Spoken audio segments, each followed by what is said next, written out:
Okay. Before we begin, let's all get on the same page. If you're in the Sparkly book, it's page 336, the second full paragraph. If you're in the second edition, it's page 290, paragraph 5. If you're in the first edition, it's page 270, the second paragraph. If you're reading from the JCIM, it's page 141, the third paragraph. And if you're reading from the CIMS edition, it's page 282, paragraph 37. Okay. Let's take a few moments to be quiet together.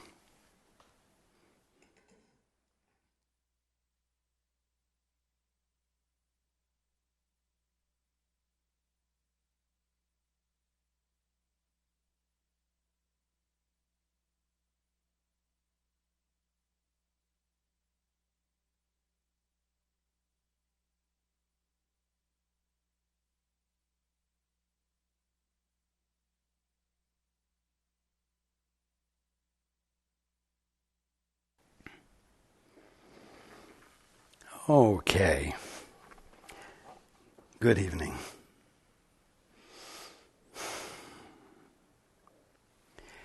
And welcome to everyone who's joining us on the internet.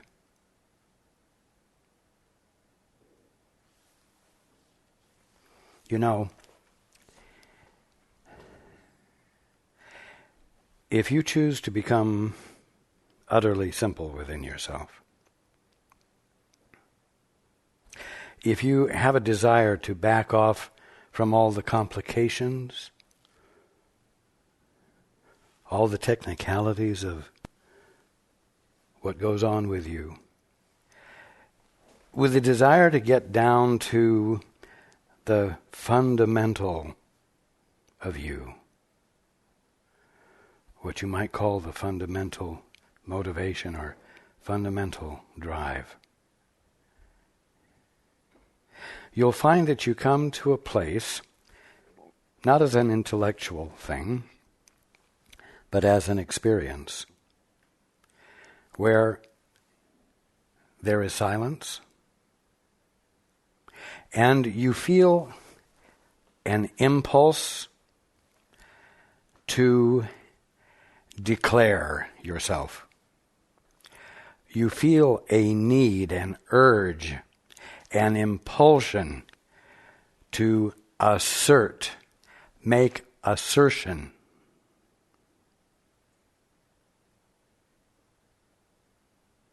It's very much a place, a state of mind similar to that expressed by Captain Picard in Star Trek, where he says, "Make it so."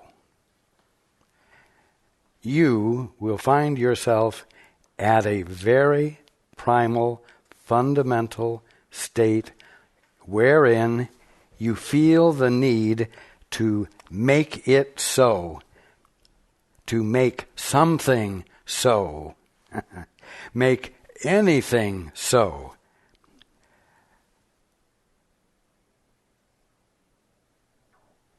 Now, in the making it so, in the making of something so, you are giving birth to yourself. The assertion is so primal, so back to basics, that you realize that in that assertion you are bringing yourself into existence as recognizable to others, recognizable and present in life itself.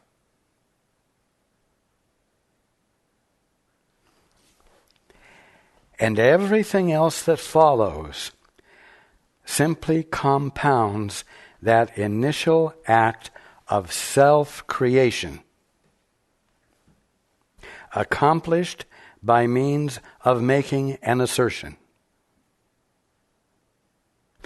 You will find in that experience of allowing yourself back into that primal place that it's as though until you make that assertion, you don't yet really exist. There's nothing recognizable about you. And this is why you must, under all circumstances, without fail, assert yourself, make something so. Because that will make you so. Now the way you make something so is by thinking something up. What the Course calls making as opposed to creating. And so you assert yourself by having what could only be called an original idea. It must be original in order to be recognizable as worthy of giving one's attention to. Else, the giving birth to yourself by virtue of expressing this original idea will not occur fully. In other words, you will not be made so fully, because if the thought, if the concept, if the idea is not original and worthy of attention by being original, you have not become something valid yet. Existence on this basis is a matter of consistently and forever asserting yourself in order to make yourself real.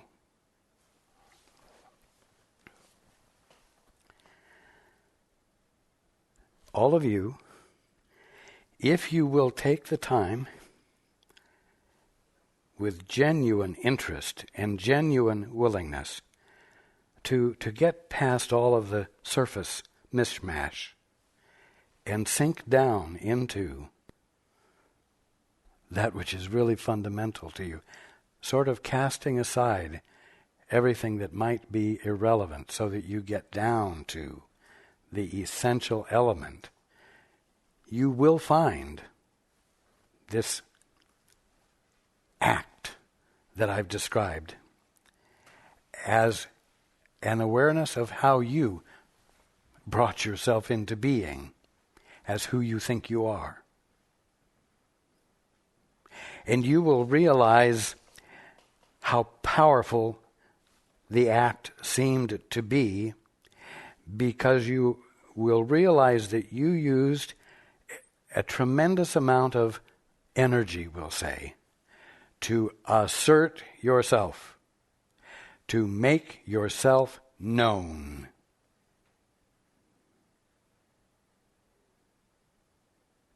And you will then realize that you are continuing to use that kind of force today in order to live your life.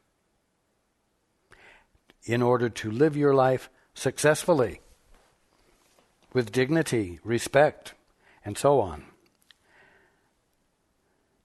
But I must point out to you that although this will be your experience if you allow this to happen, it will not be an experience of who you truly are. It will be an experience of what you seem to be as an ego.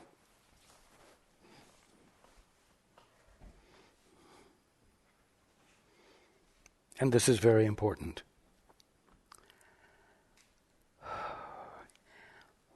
We are, every week, every time we get together, learning how to abandon that primitive act of self-assertion. Because the act of self-assertion is the introduction of thinking which blinds you to and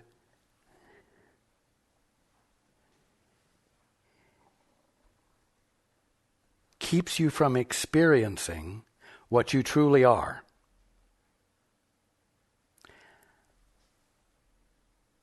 Now, the simple fact is that before you utter this primal scream, as it were, this primal self-assertion, you're very aware of being conscious. There is something there feeling this urge, you see. This that is there is pure awareness.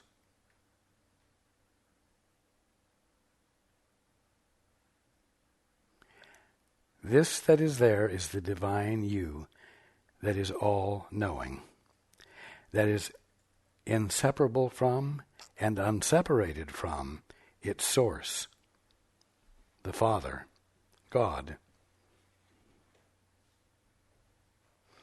And the impulse to act, to give birth to yourself, is an act of creating something different from this pure, infinite, all-inclusive awareness that is the presence of God being all there is to you, and thereby you being absolutely and completely fulfilled.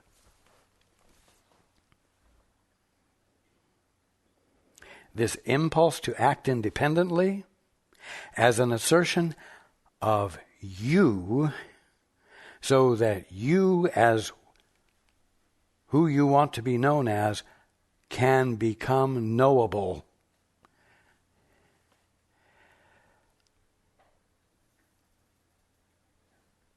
Is the cause of what you call the human condition. It is the cause of sin, disease, and death. It is the cause of the experience of guilt. It's the enactment of shifting from first gear to second gear and becoming the orphan, which automatically rings into play third gear, which is guilt and fear. Inseparable guilt and fear.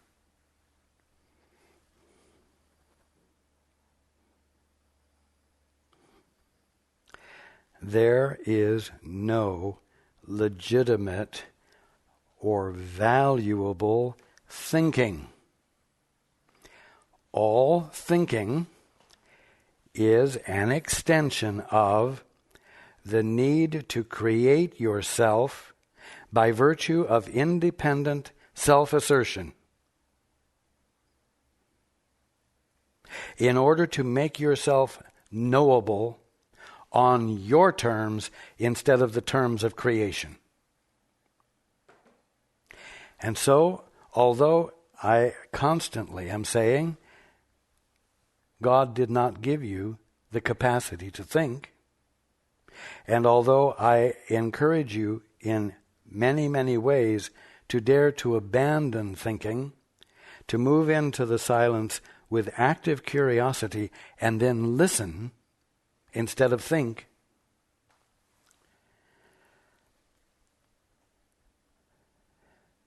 it seems as though I'm asking you to do something totally unreasonable because that is all you are used to doing, is thinking and claiming your presence in the world, birthing yourself constantly in the world and to your fellow man. And you think that's normal. You think that is the meaning of life. You think that God gave you the capacity to do that, and in doing it, you are indeed validating yourself, when in fact you are, by doing that, constantly obscuring who and what you really are from yourself and your fellow man.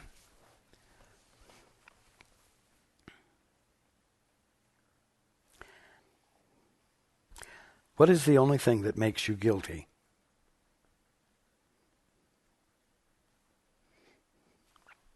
The only thing that makes you guilty is your behaving as though you're out of your mind.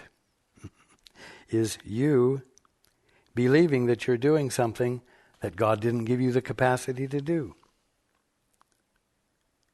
That which seems to make you guilty is you thinking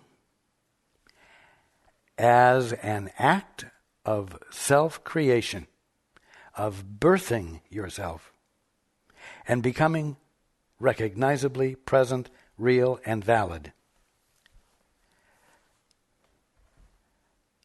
It isn't what you're attempting to do that makes you guilty. It's the fact that in attempting to do it, you have abandoned first gear. And you have taken up residence in second gear.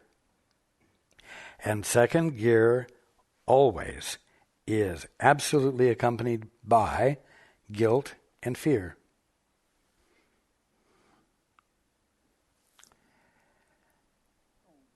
This is important. Because if you want to see and experience yourself as guiltless, and if you want to see and experience your brother as guiltless, you're going to have to be willing to recognize that neither you nor your brother or sister have the capacity to think and actually accomplish anything. And therefore, you are innocent of anything you have thought up and believed about yourselves or about each other. And you will realize that in order to experience your brother's innocence or your innocence, you're going to have to be willing to get beyond the thinking or behind it, to back up prior to the thought. That's what becoming still does.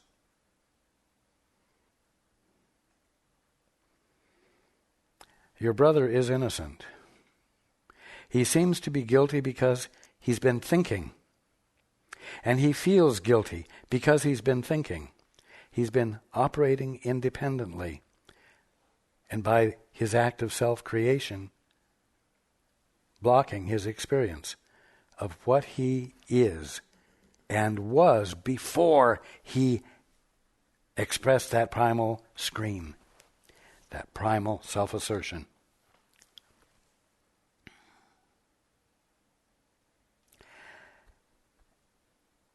You can say, my brother is innocent.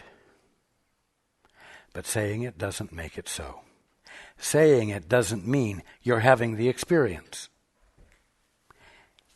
Having the experience will only come when you are willing to get behind, come to that place before your thought.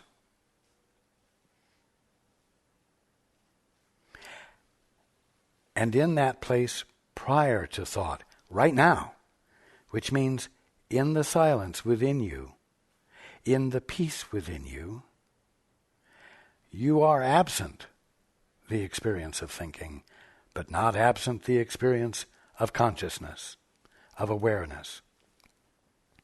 And in that place, you can desire to know the truth about your brother.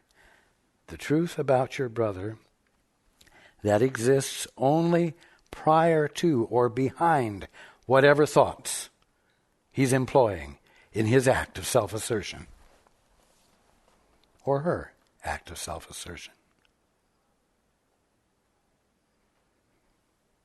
Don't waste your time saying, my brother is innocent, my sister is innocent. Well, they're innocent, you know. Words don't mean anything. You better be having the experience of their innocence. And the only way to have the experience of their innocence is to get into the experience of your innocence, which means to move, to back up behind the thought, the thinking, and get into the silence, desiring to know what the truth is, and abandoning your own independent state of existence that you birthed by your self-assertion.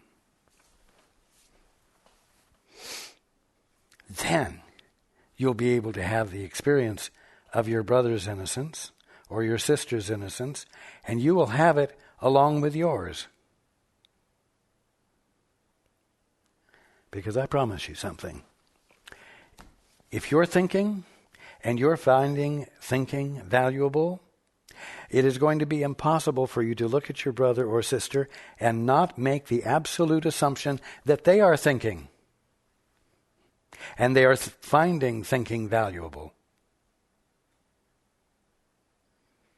Well, if you see that, you're not seeing their innocence, whether you say they're innocent or not. Words are cheap.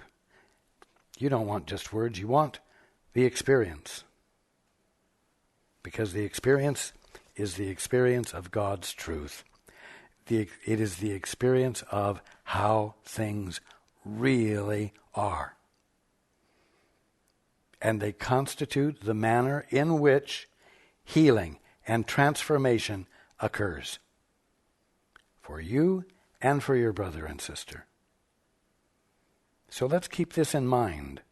We're going to be talking tonight about holiness. Your holiness.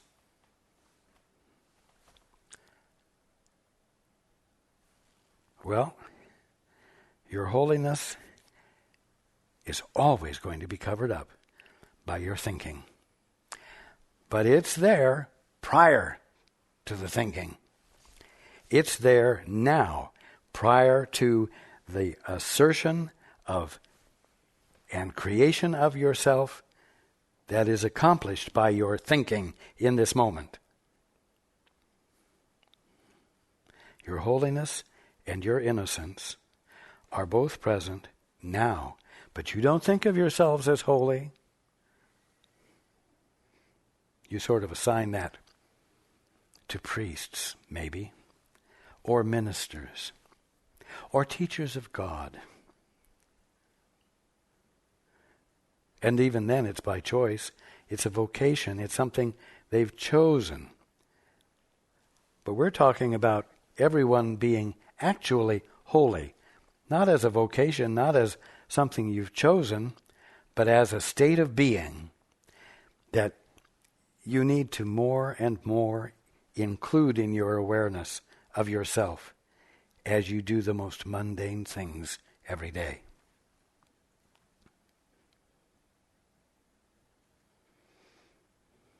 Now, let's go into the book.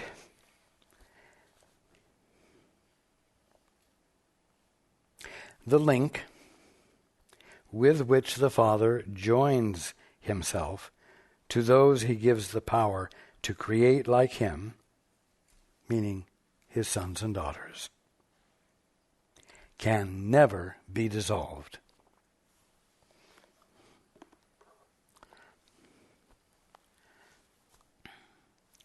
It can't be dissolved because creation is God's extension of himself, you might say.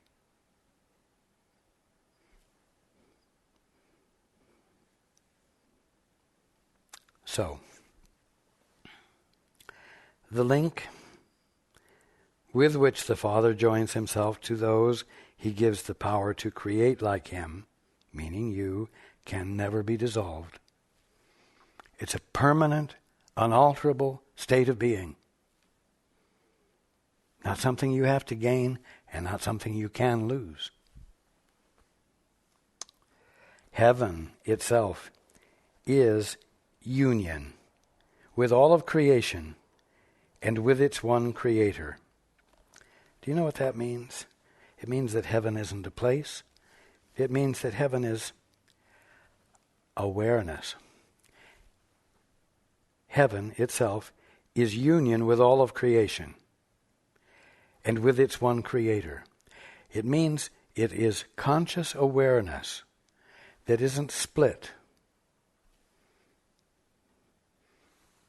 that isn't divided up into, we'll say, multiple personalities. It is awareness that is all-inclusive, inclusive of all of creation. Heaven is that conscious awareness in which all of creation is embraced and experienced. Something which you must be willing to allow by ceasing to think, by ceasing to do that which obscures the experience or that which is heaven. Heaven itself is union with all of creation and with its one creator. And heaven remains the will of God for you.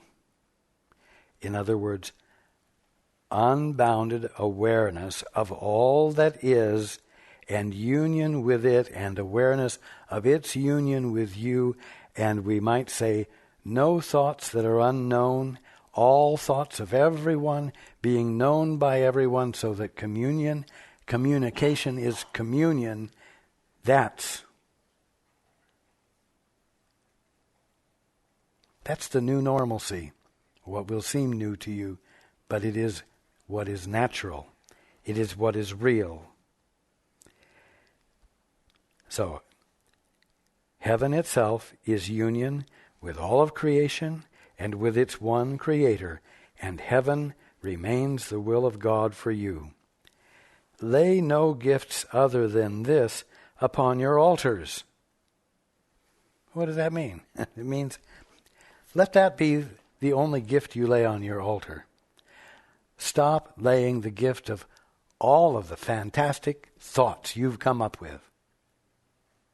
Right now, you're laying all of your creations on the altar.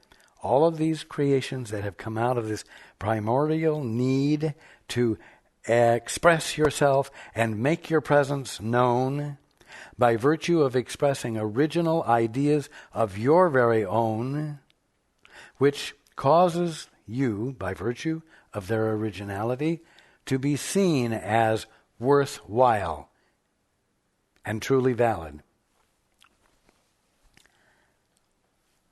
That's what you have to stop laying on the altar, where right now that's all you are laying on the altar.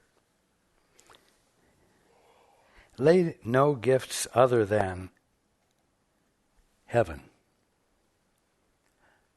the willingness to be the conscious awareness of all that is. Lay no gifts other than this upon your altars, for nothing can coexist beside it. You see? What makes you innocent is the fact that all the thoughts you've thought are one of those things that never happened. If God didn't think it, so to speak, it was never thought. And the consequences of your thinking, therefore, don't exist as an actuality. And that is why you're innocent. Because you haven't been doing what you thought you were doing, literally. Lay no gifts other than this upon your altars, for nothing can coexist beside it. All of your thoughts which you use to self-create yourself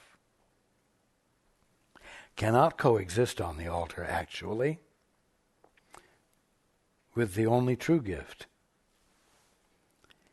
Here, on the altar, your meager offerings are brought together with the gift of God, which is heaven, which we've said is not a place, but it is the unobstructed, conscious experience of reality.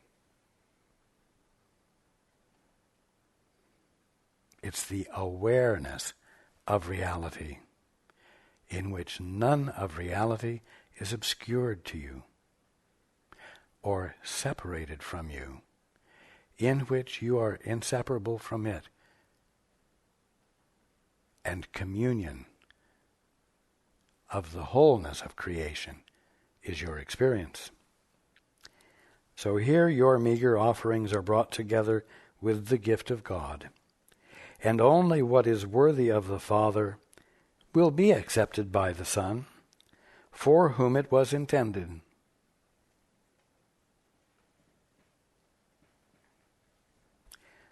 To whom God gives himself, he is given. Your little gifts, all of your wonderful self-creative, meaning that those things which you've used to create yourself, all of those thoughts will vanish on the altar where he, God, has placed his own.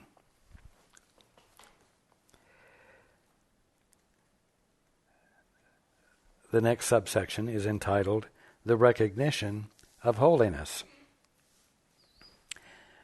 The atonement does not make holy. You were created holy.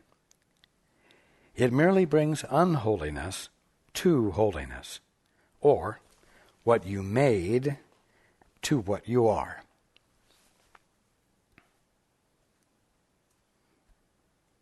So it brings all of these thoughts which you have used to create yourself,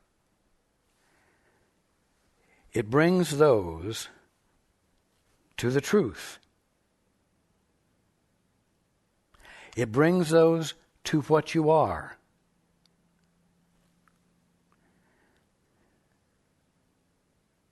The bringing together of truth and illusion, of the ego to God, is the Holy Spirit's only function. Keep not your making, in other words, all your thoughts, all of your creations, keep not your making from your Father, for hiding it has cost you knowledge of him and of yourselves. You see. But Father, I'd rather see it my way. See, you get your independent stance. You stand back and you keep your thoughts, they're yours. Father, to heck with you, I'd rather see it my way. My perception is what I'm going to validate and value and live by. Sayonara. But when you bring your thoughts, your creations, so to speak, your acts of self-creation that created an imaginary self, when you bring those to the Father, or when you bring those to the Holy Spirit, they will be laid upon the altar in you. And placed beside the gifts of God, your gifts will become obviously valueless. And you will gladly let them go. Because that's the way what is real, that is the way, because that is what happens when what is real and what is unreal are brought together. Now, the knowledge is safe, but wherein is your safety apart from it? The making of time to take the place of timelessness, meaning all-inclusive infinite knowing now, lay in the decision to be not as you were.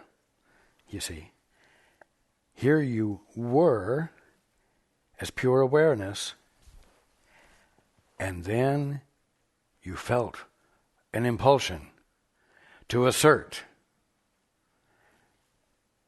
which God didn't create you to do, and which there was no actual need to do, because being was already whole and complete. And so you asserted yourself to bring yourself into existence on your terms. The making of time to take the place of timelessness lay in the decision to be not as you were. Thus, truth was made past. In other words, the experience before self-assertion became what was, not what is. And the present was dedicated to illusion. The present was dedicated to the self you were in the act of giving creation to by virtue of continuing to assert more and more original ideas.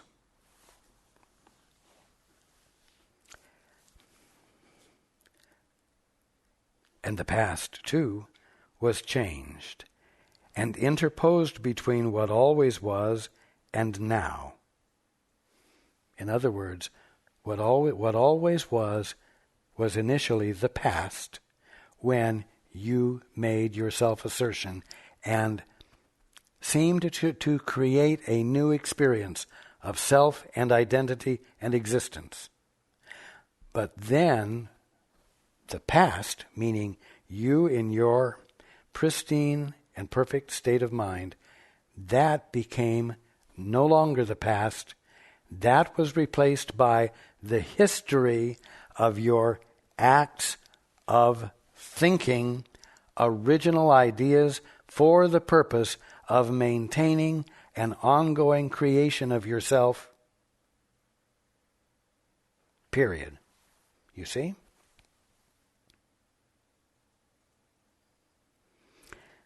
The past which you remember, meaning the history of your original thinking for the purpose of creating yourself, never was, and represents only the denial of what always was. Your preoccupation with yourself presently and preoccupation with your past, meaning the history of your self-assertions, don't constitute an actual present or an actual past. What came before this false experience of now and history, which at this point is an experience you had in the past, that is the truth of you now, and is available to you now in your willingness to get behind your thoughts, which is another way of saying moving into the silence.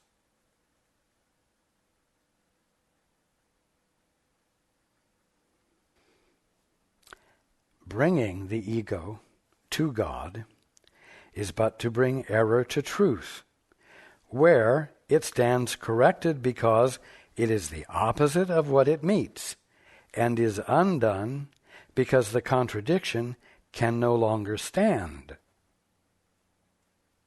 When you're willing to say, Father, as though it's the beginning, it's the first word of a prayer, which means you're reaching out to something outside of this self-created independent entity that you think you are.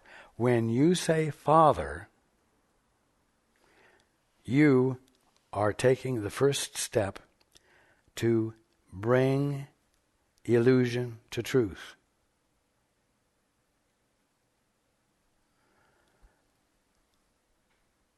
Because you are reaching outside the illusion.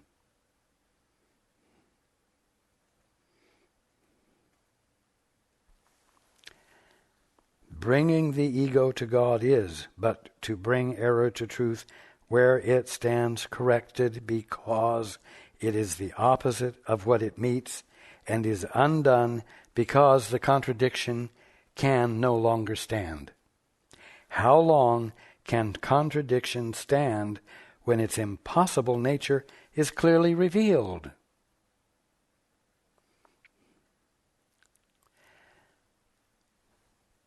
What disappears in light is not attacked. It merely vanishes because it is not true. Different realities are meaningless.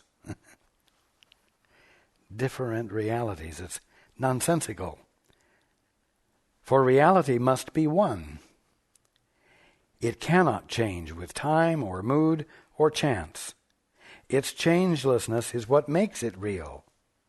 This cannot be undone. Undoing is for unreality. And this reality will do for you.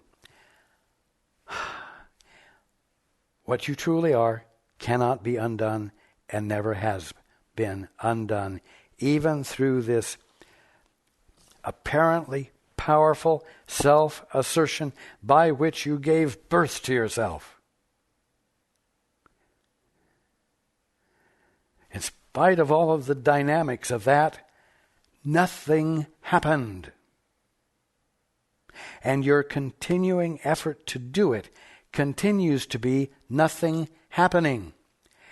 All it is something that stands as a preoccupation in your mind, distracting you from the direct experience of reality. Heaven, here, now. It's time for the truth of you to become apparent to you. It's time for your holiness and innocence to be your experience. And someone is finally telling you that the way to do it is to stop thinking. And if meditation is the only way you can get back of or behind or underneath thinking so that you're in the silence that constitutes pure awareness, then meditate. Do whatever it takes to allow yourself to be pure awareness. And be pure awareness in the grocery store. Be pure awareness in the bathroom. Be pure awareness no matter what you're doing, no matter where you are. No matter how you would have in the past defined the situation or circumstances.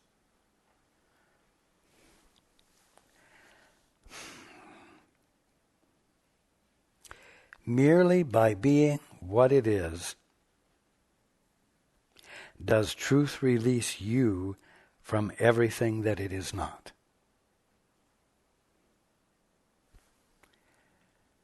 But if you're going to have that experience of undoing, you've got to stop thinking. And you have to move in to the silence. You have to dare to allow yourself to stop controlling the birthing of you into existence, so that you might find that in the absence of that strenuous endeavor, you already exist whole. Right there in the grocery store. Right there in your car on the freeway. Right there in bed with your wife.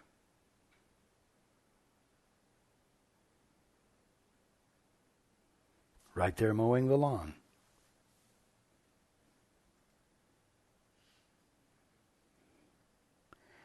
Merely by being what it is, does truth release you from everything that it is not. If you let truth be more important to you than birthing yourself, the atonement is so gentle, you need but whisper to it, and all its power will rush to your assistance and support. What does that mean? That means that you don't have to assert yourself to get it. The atonement is so gentle, you need but whisper to it.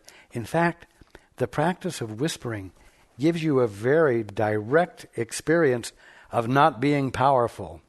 I promise you. It is very hard to be assertive in a whisper. Very difficult. In fact, it's so difficult that if you insist on continuing to whisper, you will begin to whisper intelligence rather than force. You will find ideas to express through whispers, which, by virtue of their intelligence, will be motivating, not by virtue of the vigor and force with which you whisper. You see? So, the atonement is so gentle you need but whisper to it. Oh, this is a key also, because when you do meditate, when you do whatever helps you move into the silence and into the peace of your being,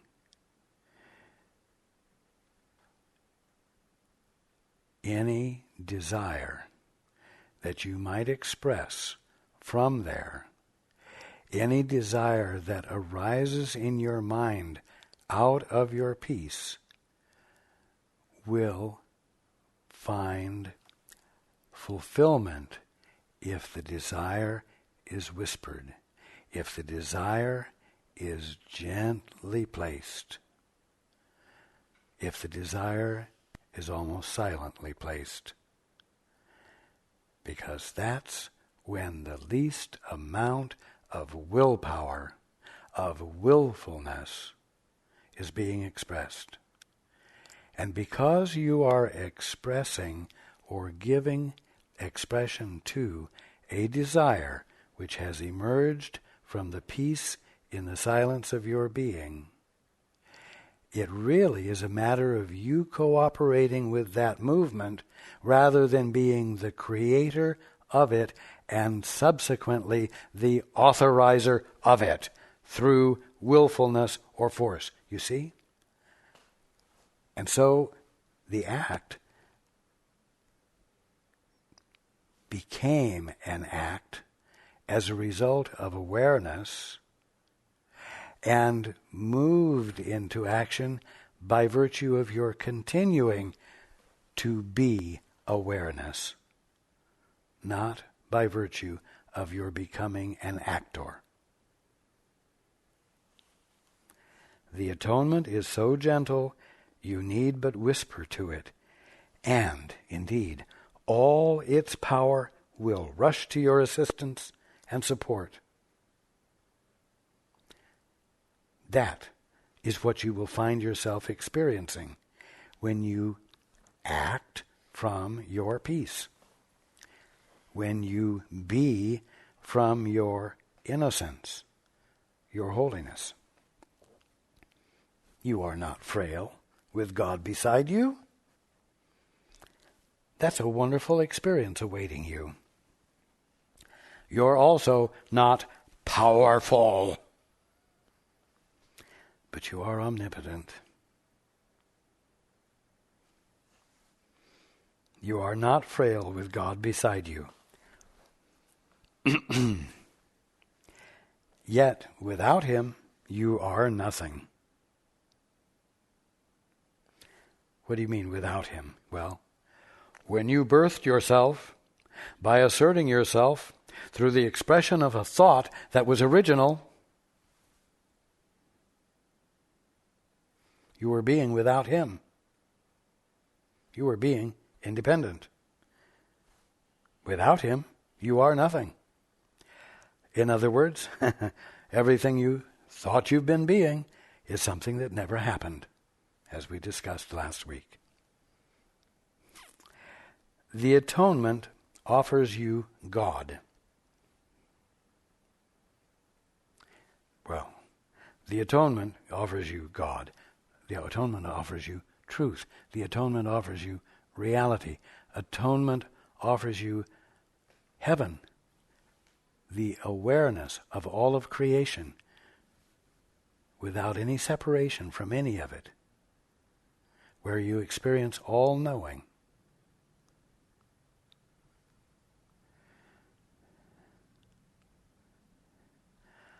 It doesn't offer you this thing that you have birthed out of a primordial expression or assertion of an idea or thought, original idea or thought that you used to establish yourself as a valid presence.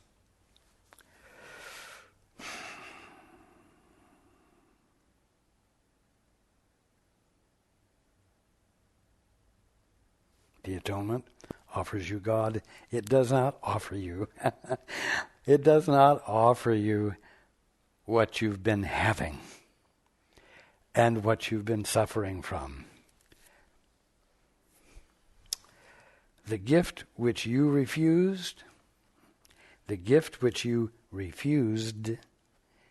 is held by him in you. His Spirit holds it there for you.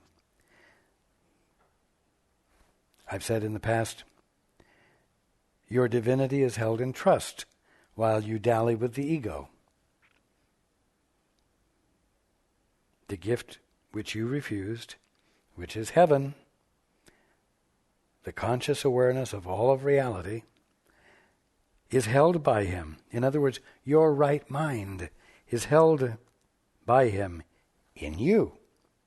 His Spirit holds it there for you.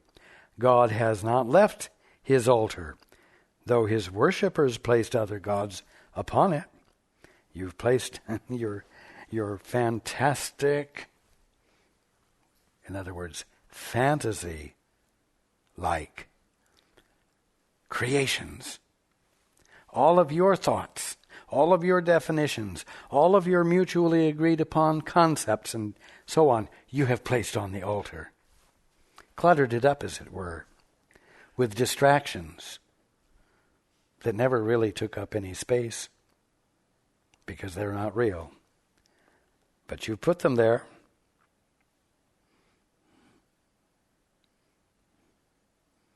God has not left his altar, though his worshippers placed other gods upon it. The temple still is holy.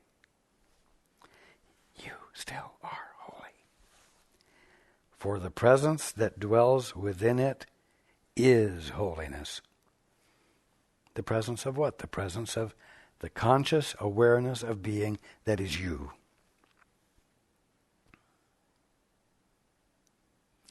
In the temple, holiness waits quietly for the return of them that love it. When you begin to love it, when you begin to get tired of what you're birthing, you will return, and it waits for you. Your holiness waits for you. That which is nothing more than your right mind awaits your return to its embrace. The presence knows they will return to purity and to grace. Listen to this. Remember it.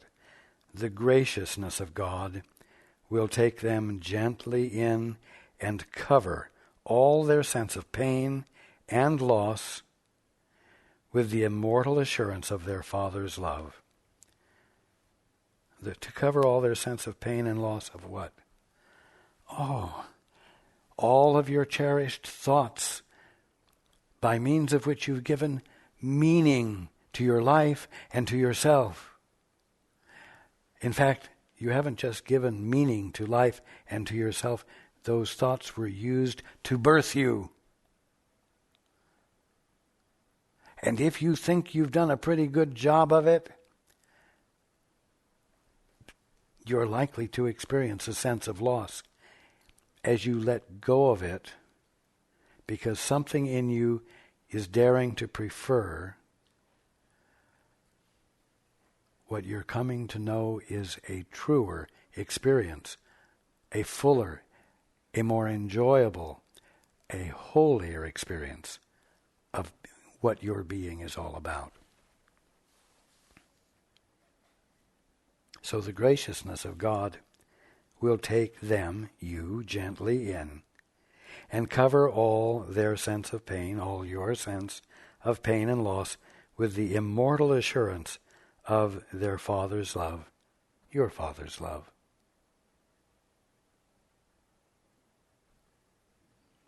There, fear of death will be replaced with joy of living. For God is life, and they abide in life. No longer in this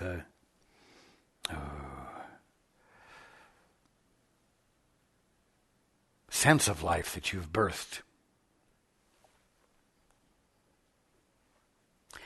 This imaginary sense of life that you've birthed.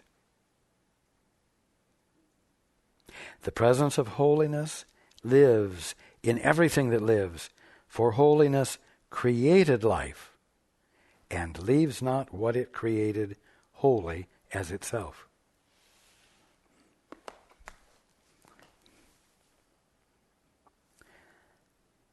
So, I want you to be with this for the coming week. I want you to dare to think. I want you to dare to allow for the idea that thinking is not ever valuable, that listening is, and that your salvation lies in getting back to the place before the thoughts emerge, so that you might stop creating yourself by asserting yourself and ending up with an illusion.